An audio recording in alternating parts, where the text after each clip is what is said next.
26শে March আসলে হয়েছিলটা কি? সত্যি ইতিহাস জানেন, নাকি কারো বানানো আর গুলিয়ে খাওয়ানো বিকৃত ইতিহাস গিলে বসে আছেন? আজ পর্দা সরিয়ে দেখব 1971-এর সেই অগ্নিঝরা দিনটির আসল চিত্র। 25শে মার্চ মধ্যরাতে যখন অপারেশন সার্চলাইটের নামে ঢাকা শহরকে কসাইখানায় পরিণত করা হয়, তখন কোনো আদেশের অপেক্ষায় বসে থাকেনি বাংলার সাহসী দামাল ছেলেরা। রাজারবাগ পুলিশ লাইন্স আর ইপিআরের জওয়ানরা প্রথম সশস্ত্র প্রতিরোধ গড়ে তোলে। সাধারণ মানুষ লাঠিসোঁটা নিয়ে নেমে পড়ে রাজপথে।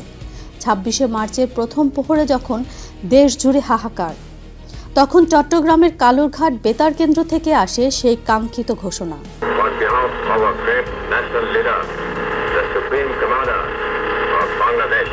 যে ঘোষণার শব্দ তরঙ্গ সারা বাংলার মানুষের রক্তে বিদ্রোহের আগুন জ্বালিয়ে দেয়।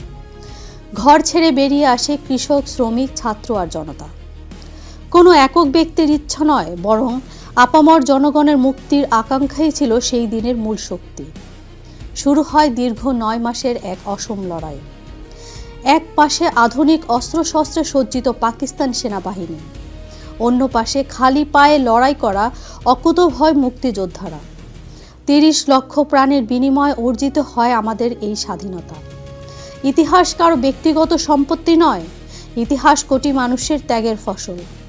26শে মার্চ এটি একটি অদম্য জাতির ঘুরে দাঁড়ানোর দিন।